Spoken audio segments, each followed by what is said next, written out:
Welcome back to Cryptopia, where we go over the wet and wild happening in NFT land. Don't forget to like and subscribe on your way in. Another look at Bape's Clan. Today, I want to take a look at some of their ambassadors and some of the people that they're highlighting that, are these big business people that's going to bring real credibility to their project. Now, before I go on about that, somebody got mad in the last video because it was their original price was 0.5 ETH. I said 0.6 ETH. I didn't drop down to 0.3 ETH. I got that part correct, but my bad. I was 1 ETH off. And then another thing that, what did they also say? Something about the reveal should be happening this week at some point. I think I'd seen it earlier last week, and then when I thought it was the week prior. So it's actually happening this week. But let's take a quick look. So here are the founders. I already talked about these guys in the previous video, so I'll link to that so you can see what was going on there. But I'll give you a brief overview right now. So Eric over here, these are the founders, right? These first 5 guys are the founders. Eric has a Pluck GG. It's a software that helps gamers analyze their skill set and show them where they can improve, and then tracks their improvement. Douglas over here runs something called Kungarna. He runs that along with Mo. I think Mo's the chief operating officer for that, but I believe he's the founder of that for Kungarna. And Mo also runs this box fight championship. And so both those are essentially kind of do a similar thing where which they highlight esports. They set up esports tournaments. They showcase them on YouTube and on Twitch. And then they have big cash prizes. Now, both the Kungarna stuff and the box fight championship stuff doesn't do too well on YouTube or overly too well on Twitch, but they do have some semblance of a following from there. Brian Esposito is he has a holding company, if I remember correctly, and that holding company essentially holds stocks and securities of other companies, and that's essentially what his company is.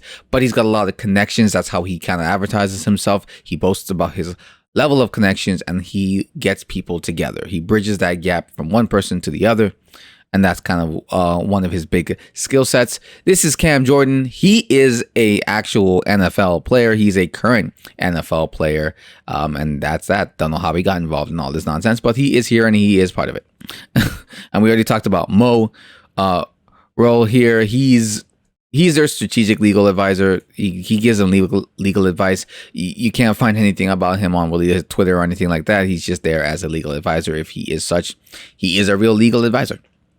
So let's get into the juicy stuff that I really wanted to touch on, and where this project really starts to get to me in like not even like a bad way. It's just like what the fuck is going on sometimes, because there's a lot of this project seems weird, seems sketchy, right?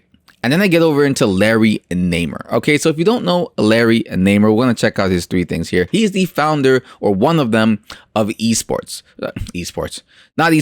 of E-Entertainment TV, which I'm sure you've heard of in some capacity of sorts. Now, Larry doesn't really talk about, so co-founder of E-Entertainment TV network. Right. And so he's well known within his own industry, and he's got over here, he's a Bape's ambassador part-time, bit peculiar. I wouldn't even say he's part-time, to be honest, because he doesn't really seem to mention them anywhere else. He's not really on here to be honest. Like his last tweet was like September 10th. You know what I mean? He doesn't really talk much about it. He doesn't tweet much at all. So he doesn't really talk about that. He didn't change his profile picture to be that of a Bapes at all. And on top of that, he's a busy man. So from what I understand, he's also got some stuff that's going on in China, but also he's currently running the Fanvestor website that he's got, where you can essentially, it's like a Patreon, but strictly for celebrities. You can go there and you can donate strictly directly to your celebrities, bypass all the studios and whatnot. And then from there, you can also invest in the things that I guess they're investing too. Like there's a way to give shares and dividends out and stuff like that. But that's there too. So he's busy running that, as well as his other like Chinese thing that he's going on, or his Asia thing that he's got going on there. And so he doesn't really talk about them that much. But the peculiar part is he is mentioned in. Where is he? He's here. Join our roundtable where we as a community will join our round to invest into you. If you're a Bape holder, you will join our roundtable where we. Now, all of these guys seem like they're reading off of a script for sure, but these are the guys, and they are, you know, they have experience in business. They've been places, they've met people, they know. So, you know, I can still put it up to the fact that like these guys are just sort of getting involved in something, and they probably offered some sort of share, some sort of dividends for some sort of like, you know, compensation from getting involved in this in the first place. But you'd imagine that they would do their own research into the people who are behind it before necessarily lending their name and face to do so. At least I would think so. So it was curious to see why Larry was there. And again, you know, you don't see much of the Bape's ambassador, even if it's part-time being done. It doesn't take much to put it on your Instagram or your Twitter or anything like that. But again, he's an older guy. You know, how much into this social media stuff is he really? Who knows?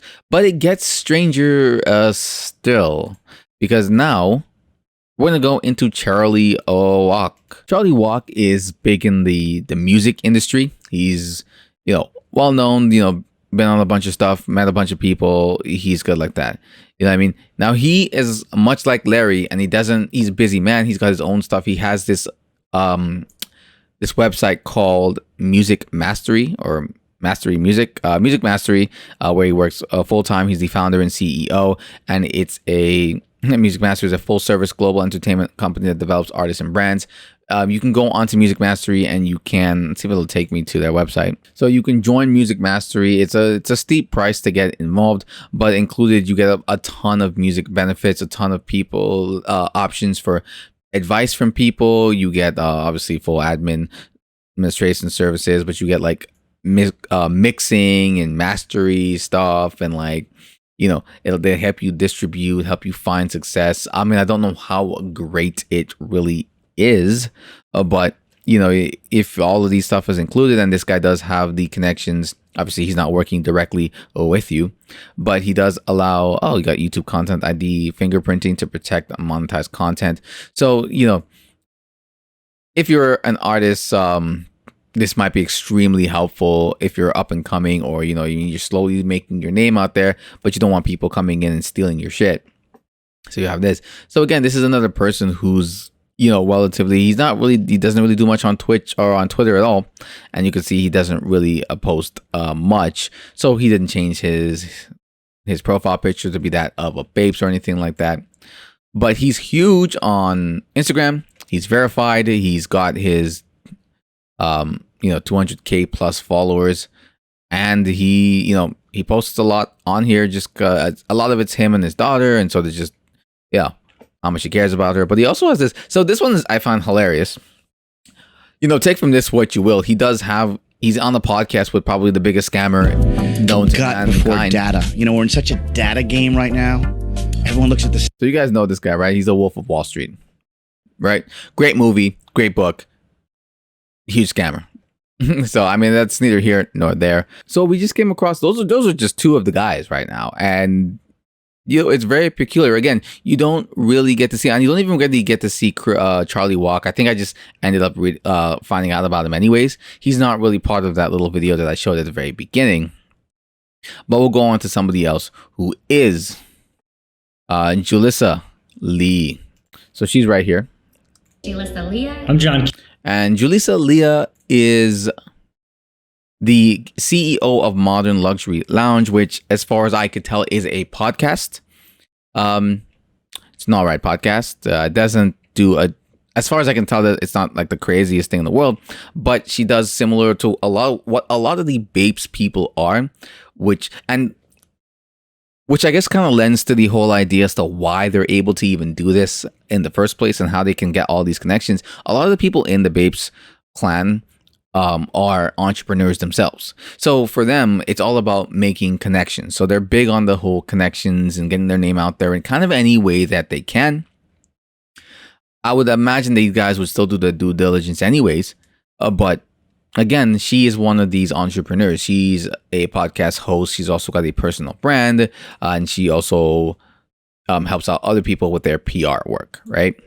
So she reps it pretty hard on her social media. She's got it as her banner. She talks about it being a Bape's ambassador, and then she kind of tweets out sometimes about Bape stuff as well, showing that she's a huge supporter of the idea and what Bapes is trying to do. And again, if you've read the white paper, you just look at Bapes, read the roadmap, look at the white paper. What they're planning to do is crazy, is insanity, man. So she's one of the only ones that actually kind of has it. Like you're seeing a lot of her involved in it.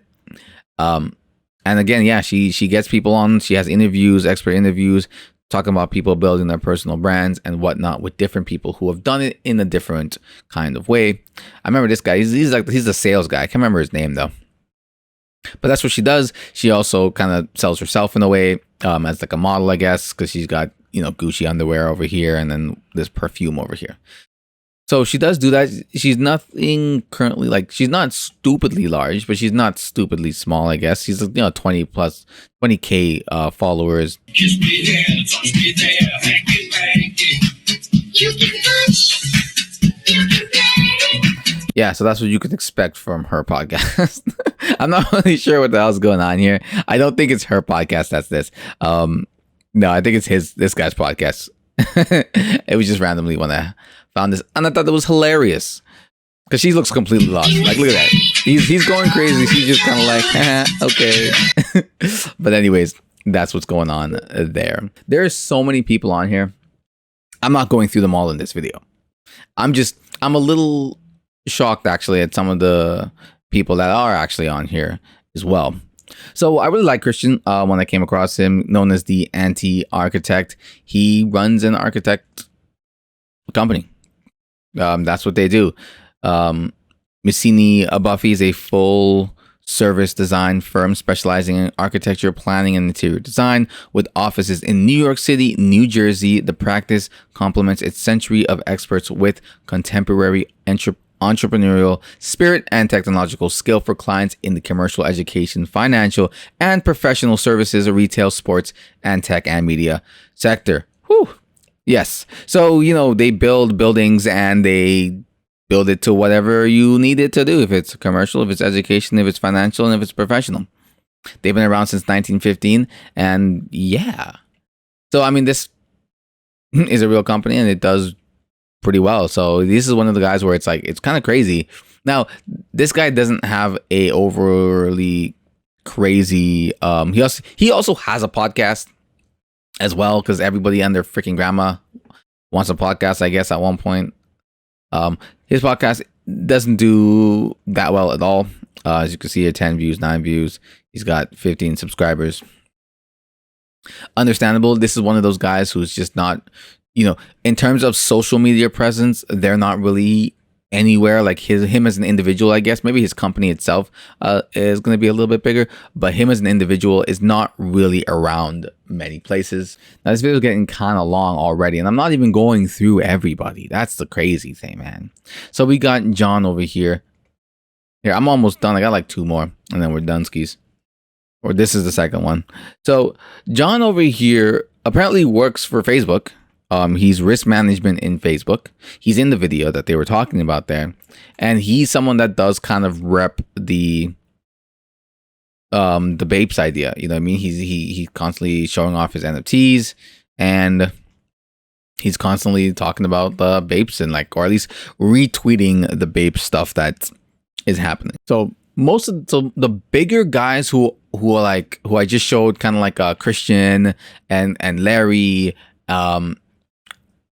Charlie, they're the ones that they're doing some other stuff. And though they talk about it, though they have the Bape Ambassador experience section of there, I don't know how much they're really into it. I can't imagine they've got the time to really be into it tremendous amount. So they don't really seem to be, because they don't really, in terms of social media, they're just not about it. They're also older guys who are doing other stuff. So maybe that's why they could play a huge part into it as well. This is the only part of the Bapes that I'm actually kind of like, oh, okay, this is kind of cool. Now that I actually had the time to look at some of the people who are involved in it, it's actually kind of cool if these people are heavily involved in it. But then it also, brings up the question: so why is this project one coming off hella sketchy and is sort of failing at its own launches right now? You know what I mean? I guess we'll have to wait and see when the reveal happens. Maybe it'll happen literally as this video comes out. Who fucking knows? But like it still gives me bad jujus, still gives me bad vibes on it. And even the people that I've gone over, yes, they're a part of it in some way. They've expressed that they're sort of kind of involved. But like it seems the high profile players that you'd be like, oh, okay, yeah, are so loosely attached. It's almost non-existent, to be honest. Except for like maybe that one video that I was just looking at before. Except for the NFL player, he's heavily talking about it. But again, I don't put it past them to not really understand fully what they're talking about or what they're getting involved in, just because of how early and new the space is. It's easy to sort of just get kind of like swept into these things. And again, all of these guys are entrepreneurs. So, they're just seeing ways to connect and maybe promote their own product, which is probably where we're coming back to in a full circle, is that like Larry, like Charlie, like Christian, they have their own products. And because Bapes is sort of coming off as this one-stop shop investment where you can have an NFT and then that NFT sort of is out there making you money in all these different sectors. These guys are like, oh, easy opportunity for me to advertise my brand using this thing. If this thing takes off, I can use my brand. I can plaster my advertisements on it, wherever or about it for myself. And if it doesn't do well, I can just wash my hands of it and kind of walk away. Right? So they did their little puff piece, they talked about it, and then they're done now. So, right, some of the other people like Julissa, like John over here, a little, push it a little bit harder, but you see the guys like Christian and Larry and who are busy, doing other stuff. They don't really have time for that, and they're not hedging they don't seem to be so invested and involved in it that they're like, oh yeah. Buy this, check this out, get this. It's kind of like, well, this is one of the many projects that I'm already involved in. And that's probably more how they're treating it, as opposed to really being like an ambassador. Because when I hear the word ambassador, I'm thinking you're a spokesperson for this project. You're going to come out there and you're going to be talking, repping, and hyping it. Kind of the way Julissa is here and John is as well, which I'm not really seeing. Anyways, guys, I'm going to cut it there for now. Gonna try and look at the rest of the people who are part of this project that haven't necessarily been talked about in that video. I do know Ali has been talked about for coming on, if he hasn't already been on by this point of the release of this video, but that should be pretty that'll be a person I actually take a look at as well.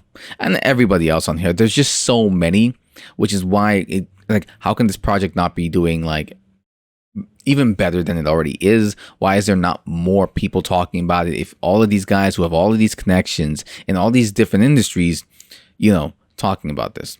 So again, this is a very weird and sketchy project, in my opinion. My opinion is not gospel. I'm gonna keep looking. I'm interested to see where this goes. You tell me what you guys think. Comment down below, leave a like, subscribe, and I will see you guys next time.